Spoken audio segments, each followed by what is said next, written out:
ಜಾತಿ ಜನಗಣತಿಯ ವಿಚಾರ ರಾಜ್ಯದಲ್ಲಿ ಧಗಧಗಿಸ್ತಾ ಇದೆ. ಈ ವರದಿಯಿಂದ ಬಹುತೇಕರಿಗೆ ತೊಂದರೆ ಆಗಿದೆ ಅನ್ನುವಂಥ ಅಭಿಪ್ರಾಯ ಕೇಳಿಬರ್ತಾ ಇದೆ. ಸೊ ಯಾರ್ಯಾರು ಯಾವ್ಯಾವ ರೀತಿ ರಿಯಾಕ್ಟ್ ಮಾಡ್ತಿದ್ದಾರೆ ನೋಡಿ. ಸಾಕಷ್ಟು ದೊಡ್ಡ ಸಂಚಲನವನ್ನ ಇದು ರಾಜ್ಯದಲ್ಲಿ ಮೂಡಿಸಿದೆ. ಜಾತಿ ಜನಗಣತಿ ವರದಿಯಿಂದ ಬಹುತೇಕರಿಗೆ ತೊಂದರೆ ಆಗಿದೆ. 10 ವರ್ಷಗಳ ಹಿಂದಿನ ವರದಿನ ತಂದಿದ್ದಾರೆ. ಇನ್ನೊಮ್ಮೆ ಜಾತಿ ಸಮೀಕ್ಷೆ ಮಾಡೋದು ಸೂಕ್ತ ಅಂತ ಸಾಣೇಹಳ್ಳಿ ಮಠದ ಪಂಡಿತಾರಾಧ್ಯ ಸ್ವಾಮೀಜಿ ಹೇಳಿಕೆ ಕೊಟ್ಟಿದ್ದಾರೆ. 10 ವರ್ಷಗಳಿಂದ ಎಷ್ಟು ನೀರು ಹರಿದು ಹೋಗಿದೆ ಈ ದೇಶದಲ್ಲಿ. ಹಾಗಾಗಿ ಅವತ್ತು ಮಾಡಿರುವಂತಹ ಜನಗಣತಿ ಅದು ಸರಿಯಾಗಿಲ್ಲ, ವೈಜ್ಞಾನಿಕವಾಗಿಲ್ಲ ಅನ್ನುವಂಥದ್ದು ಬಹುತೇಕ ಇಡೀ ಕರ್ನಾಟಕದ ಎಲ್ಲ ವರ್ಗದ ಅಭಿಪ್ರಾಯ. ಆ ನೆಲೆಯಲ್ಲಿ ಸರ್ಕಾರ 17ನೇ ತಾರೀಕು ಮತ್ತೆ ಮಂತ್ರಿಮಂಡಲದಲ್ಲಿ ಚರ್ಚೆ ಮಾಡ್ತೇವೆ ಅಂತ ಹೇಳಿದರೆ ಬಹುಶಃ ಗಂಭೀರವಾಗಿ ಅವರು ಚರ್ಚೆ ಮಾಡ್ತಾರೆ ಅಂತ ನಾವು ಭಾವಿಸ್ಕೊಂಡ್ವಿ. ಮತ್ತೆ ಹೊಸದಾಗಿ ಶಾಸ್ತ್ರೀಯವಾಗಿ ಜನಗಣತಿಯನ್ನ ಮಾಡುವಂತ ಅಗತ್ಯ ಇದೆ. ಯಾವ ಸಂಖ್ಯೆ ಎಷ್ಟಿದೆ ಅನ್ನೋದು ಖಚಿತವಾಗಿದ್ದು ಅಲ್ಲ. ಯಾಕೆಂದ್ರೆ ಲಿಂಗಾಯತರ ಸಂಖ್ಯೆಯನ್ನೇ ಅದರಲ್ಲಿ ನೋಡಿದ್ರೆ ತುಂಬಾ ಕಡಿಮೆ ಇದೆ, ಬೇರೆ ಒಂದು ವರ್ಗದ ಸಂಖ್ಯೆ ಜಾಸ್ತಿ ಇದೆ. ಈ ಹಿನ್ನೆಲೆಯಲ್ಲಿ ಮತ್ತೆ ಜನಗಣತಿಯನ್ನ ಮಾಡಬೇಕು ಅನ್ನುವಂಥದ್ದು ಬಹುತೇಕರ ಅಭಿಪ್ರಾಯ. ನಮ್ಮದು ಕೂಡ ಅದಕ್ಕೆ ಸಹಮತ ಇದೆ. 10 ವರ್ಷಗಳಿಂದ ಎಷ್ಟು ನೀರು ಹರಿದು ಹೋಗಿದೆ ಈ ದೇಶದಲ್ಲಿ. ಹಾಗಾಗಿ ಅವತ್ತು ಮಾಡಿರುವಂತಹ ಜನಗಣತಿ ಅದು ಸರಿಯಾಗಿಲ್ಲ, ವೈಜ್ಞಾನಿಕವಾಗಿಲ್ಲ ಅನ್ನುವಂಥದ್ದು ಬಹುತೇಕ ಇಡೀ ಕರ್ನಾಟಕದ ಎಲ್ಲ ವರ್ಗದ ಅಭಿಪ್ರಾಯ. ಆ ನೆಲೆಯಲ್ಲಿ ಸರ್ಕಾರ ಜಾತಿ ಜನಗಣತಿಯ ವಿಚಾರ ರಾಜ್ಯದಲ್ಲಿ ಧಗಧಗಿಸ್ತಾ ಇದೆ. ಈ ವರದಿಯಿಂದ ಬಹುತೇಕರಿಗೆ ತೊಂದರೆ ಆಗಿದೆ ಅನ್ನುವಂಥ ಅಭಿಪ್ರಾಯ ಕೇಳಿಬರ್ತಾ ಇದೆ. ಸೊ ಯಾರ್ಯಾರು ಯಾವ್ಯಾವ ರೀತಿ ರಿಯಾಕ್ಟ್ ಮಾಡ್ತಿದ್ದಾರೆ ನೋಡಿ. ಸಾಕಷ್ಟು ದೊಡ್ಡ ಸಂಚಲನವನ್ನ ಇದು ರಾಜ್ಯದಲ್ಲಿ ಮೂಡಿಸಿದೆ. ಜಾತಿ ಜನಗಣತಿ ವರದಿಯಿಂದ ಬಹುತೇಕರಿಗೆ ತೊಂದರೆ ಆಗಿದೆ. 10 ವರ್ಷಗಳ ಹಿಂದಿನ ವರದಿನ ತಂದಿದ್ದಾರೆ.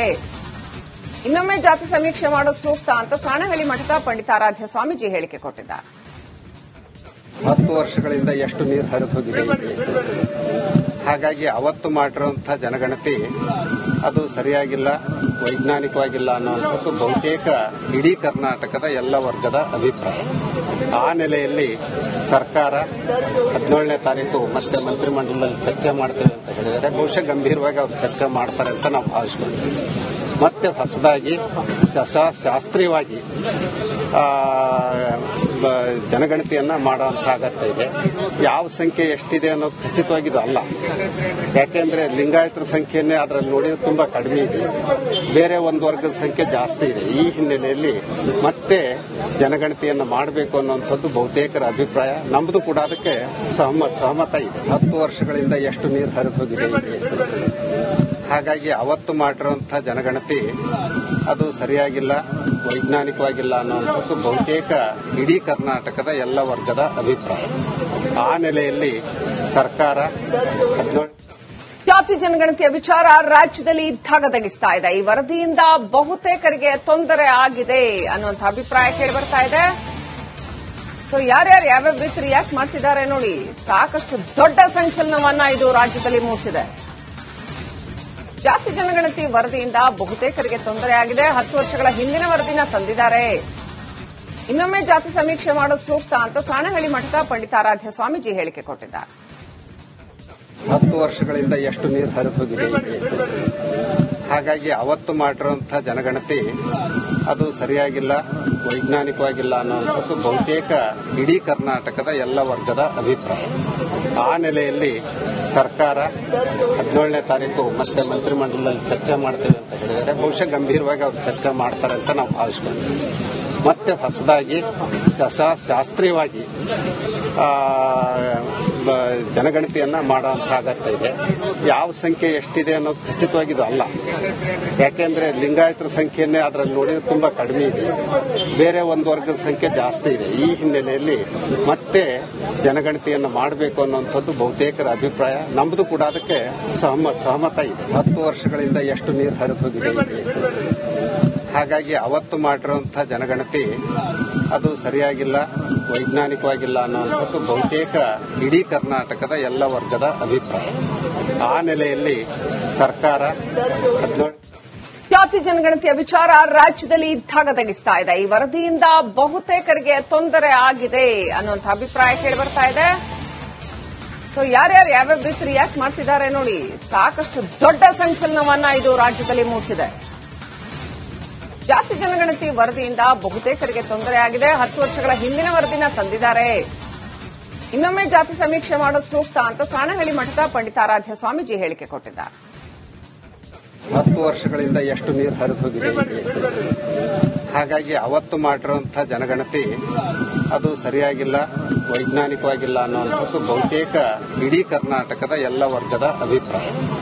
ಆ ನೆಲೆಯಲ್ಲಿ ಸರ್ಕಾರ 17ನೇ ತಾರೀಕು ಮತ್ತೆ ಮಂತ್ರಿಮಂಡಲದಲ್ಲಿ ಚರ್ಚೆ ಮಾಡ್ತೇವೆ ಅಂತ ಹೇಳಿದರೆ ಬಹುಶಃ ಗಂಭೀರವಾಗಿ ಅವರು ಚರ್ಚೆ ಮಾಡ್ತಾರೆ ಅಂತ ನಾವು ಭಾವಿಸ್ಕೊಂತೀವಿ. ಮತ್ತೆ ಹೊಸದಾಗಿ ಶಾಸ್ತ್ರೀಯವಾಗಿ ಜನಗಣತಿಯನ್ನ ಮಾಡುವಂತ ಅಗತ್ಯ ಇದೆ. ಯಾವ ಸಂಖ್ಯೆ ಎಷ್ಟಿದೆ ಅನ್ನೋದು ಖಚಿತವಾಗಿದ್ದು ಅಲ್ಲ.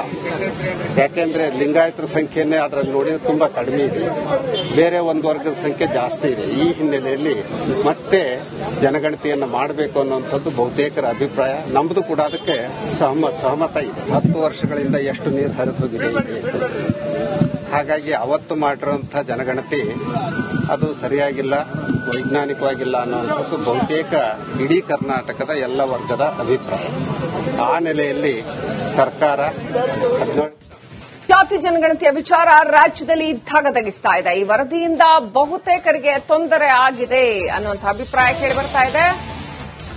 ಸೊ ಯಾರ್ಯಾರು ಯಾವ್ಯಾವ ರೀತಿ ರಿಯಾಕ್ಟ್ ಮಾಡ್ತಿದ್ದಾರೆ ನೋಡಿ. ಸಾಕಷ್ಟು ದೊಡ್ಡ ಸಂಚಲನವನ್ನ ಇದು ರಾಜ್ಯದಲ್ಲಿ ಮೂಡಿಸಿದೆ. ಜಾತಿ ಜನಗಣತಿ ವರದಿಯಿಂದ ಬಹುತೇಕರಿಗೆ ತೊಂದರೆಯಾಗಿದೆ. 10 ವರ್ಷಗಳ ಹಿಂದಿನ ವರದಿನ ತಂದಿದ್ದಾರೆ. ಇನ್ನೊಮ್ಮೆ ಜಾತಿ ಸಮೀಕ್ಷೆ ಮಾಡೋದು ಸೂಕ್ತ ಅಂತ ಸಾಣೇಹಳ್ಳಿ ಮಠದ ಪಂಡಿತಾರಾಧ್ಯ ಸ್ವಾಮೀಜಿ ಹೇಳಿಕೆ ಕೊಟ್ಟಿದ್ದಾರೆ. 10 ವರ್ಷಗಳಿಂದ ಎಷ್ಟು ನೀರು ಹರಿದು ಹೋಗಿದೆ ಈ ದೇಶದಲ್ಲಿ. ಹಾಗಾಗಿ ಅವತ್ತು ಮಾಡಿರುವಂತಹ ಜನಗಣತಿ ಅದು ಸರಿಯಾಗಿಲ್ಲ, ವೈಜ್ಞಾನಿಕವಾಗಿಲ್ಲ ಅನ್ನುವಂಥದ್ದು ಬಹುತೇಕ ಇಡೀ ಕರ್ನಾಟಕದ ಎಲ್ಲ ವರ್ಗದ ಅಭಿಪ್ರಾಯ. ಆ ನೆಲೆಯಲ್ಲಿ ಸರ್ಕಾರ 17ನೇ ತಾರೀಕು ಮತ್ತೆ ಮಂತ್ರಿಮಂಡಲದಲ್ಲಿ ಚರ್ಚೆ ಮಾಡ್ತೇವೆ ಅಂತ ಹೇಳಿದರೆ ಬಹುಶಃ ಗಂಭೀರವಾಗಿ ಅವರು ಚರ್ಚೆ ಮಾಡ್ತಾರೆ ಅಂತ ನಾವು ಭಾವಿಸ್ಕೊಂತೀವಿ. ಮತ್ತೆ ಹೊಸದಾಗಿ ಶಾಸ್ತ್ರೀಯವಾಗಿ ಜನಗಣತಿಯನ್ನ ಮಾಡುವಂತ ಅಗತ್ಯ ಇದೆ. ಯಾವ ಸಂಖ್ಯೆ ಎಷ್ಟಿದೆ ಅನ್ನೋದು ಖಚಿತವಾಗಿದ್ದು ಅಲ್ಲ.